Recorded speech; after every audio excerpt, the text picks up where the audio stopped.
ओम शांति। 17 जुलाई 1969 के अव्यक्त महावाक्यों का सार, अव्यक्त स्थिति बनाने की युक्तियां। बाप दादा ने पूछा, अव्यक्त स्थिति अच्छी लगती है या व्यक्त में आना अच्छा लगता है? अव्यक्त स्थिति में आवाज है, आवाज से परे रहना चाहते हो? जब आप सभी आवाज से परे रहने का प्रयत्न करते हो, अच्छा भी लगता है, तो फिर बाप दादा को व्यक्त में क्यों बुलाते हो? हर वक्त अव्यक्त स्थिति में रहें, उसके लिए क्या पुरुषार्थ करना है? सिर्फ एक अक्षर बताओ, जिस एक अक्षर से अव्यक्त स्थिति रहे।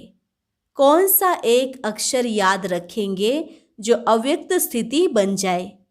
मनसा वाचा कर्मणा तीनों ही व्यक्त में होते अव्यक्त रहें, इसके लिए एक अक्षर बताओ। तो बच्चों ने कहा, आत्म अभिमानी बनना। बाबा ने कहा, आत्म अभिमानी अर्थात अव्यक्त स्थिति। लेकिन उस स्थिति के लिए याद क्या रखें, पुरुषार्थ क्या करें? धीरे धीरे ऐसी स्थिति सभी की हो जाएगी। किसके अंदर में जो बात होगी वह पहले से ही आपको मालूम पड़ेगा, इसलिए प्रैक्टिस करा रहे हैं। जितना जितना अव्यक्त स्थिति में स्थित होंगे, कोई मुख से बोले ना बोले, लेकिन उनके अंदर का भाव पहले से ही जान लेंगे। ऐसा समय आएगा, इसलिए यह प्रैक्टिस कराते हैं। तो पहली बात पूछ रहे थे कि एक अक्षर कौन सा याद रखें? अपने को मेहमान समझना। अगर मेहमान समझेंगे तो फिर जो अंतिम संपूर्ण स्थिति का वर्णन है वह इस मेहमान बनने से होगी। अपने को मेहमान समझेंगे तो फिर व्यक्त में होते हुए भी अव्यक्त में रहेंगे। मेहमान का किसके साथ भी लगाव नहीं होता है। हम इस शरीर में भी मेहमान हैं, इस पुरानी दुनिया में भी मेहमान हैं। जब शरीर में ही मेहमान है तो शरीर से भी क्या लगन रखें? सिर्फ थोड़े समय के लिए यह शरीर काम में लाना है। यहाँ मेहमान बनेंगे तो फिर वहाँ क्या बनेंगे? जितना यहाँ मेहमान बनेंगे उतना ही फिर वहाँ विश्व का मालिक बनेंगे। इस दुनिया के मालिक नहीं हैं। इस दुनिया में हम मेहमान हैं, नई दुनिया के मालिक हैं।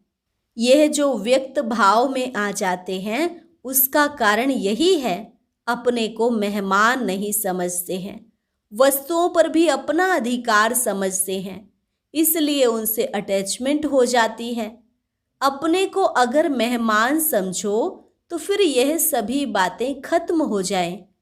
अपना बैंक बैलेंस भी नोट करना है, कितना कमाते हैं उतना खाते हैं या कुछ जमा भी होता है। टोटल हिसाब निकाला है, कितना जमा किया है, उस जमा के हिसाब से खुद अपने से संतुष्ट हो? नहीं तो जमा करने का और कोई समय रहा हुआ है? कितना समय है? समय भी नहीं है, संतुष्ट भी नहीं, तो फिर क्या होगा? अभी सभी को यह खास ध्यान रखना चाहिए, अपना बैलेंस बढ़ाना चाहिए। कम से कम इतना तो होना चाहिए जो खुद संतुष्ट रहे। अपनी कमाई से खुद भी संतुष्ट नहीं रहेंगे तो औरों को क्या देंगे? एक एक को कितना जमा करना है? क्या सिर्फ अपने लिए ही जमा करना है या औरों के लिए भी जमा करना है? औरों को दान करने के लिए जमा नहीं करना है। ऐसा समय अभी आएगा जो सभी भिखारी रूप में आप लोगों से यह भीख मांगेंगे, तो उन्हों को नहीं देंगे। इतना जमा करना पड़ेगा ना। अपने लिए तो करना ही है, लेकिन साथ साथ ऐसा दृश्य सभी के सामने होगा। जो आज अपने को भरपूर समझते हैं वह भी भिखारी के रूप में आप सभी से भीख मांगेंगे। तो भीख कैसे दे सकेंगे? जब जमा होगा ना। दाता के बच्चे तो सभी देने वाले ठहरे। आप सभी की एक सेकंड की दृष्टि के अमूल्य बोल के भी प्यासे रहेंगे। ऐसा अंतिम दृश्य अपने सामने रख पुरुषार्थ करो। ऐसा ना हो कि दर पर आई हुई कोई भूखी आत्मा खाली हाथ जाए। साकार में क्या करके दिखाया? कोई भी आत्मा असंतुष्ट होकर ना जाए। भले कैसे भी आत्मा हो, लेकिन संतुष्ट होकर जाए। तो ऐसी बातें सोचनी चाहिए, सिर्फ अपने लिए नहीं। अभी आप रचयिता हो। आप एक एक रचयिता के पीछे फिर रचना भी है। माँ बाप को जब तक बच्चे नहीं होते हैं, माँ बाप की कमाई अपने प्रति ही होती है। जब रचना होती है तो फिर रचना का भी पूरा ध्यान रखना पड़ता है। अपने लिए जो कमाई थी वह तो बहुत समय खाया मनाया, लेकिन अब अपनी रचना का भी ध्यान रखना है। आपने अपनी रचना देखी है? कितनी रचना है? छोटी है वो बड़ी है?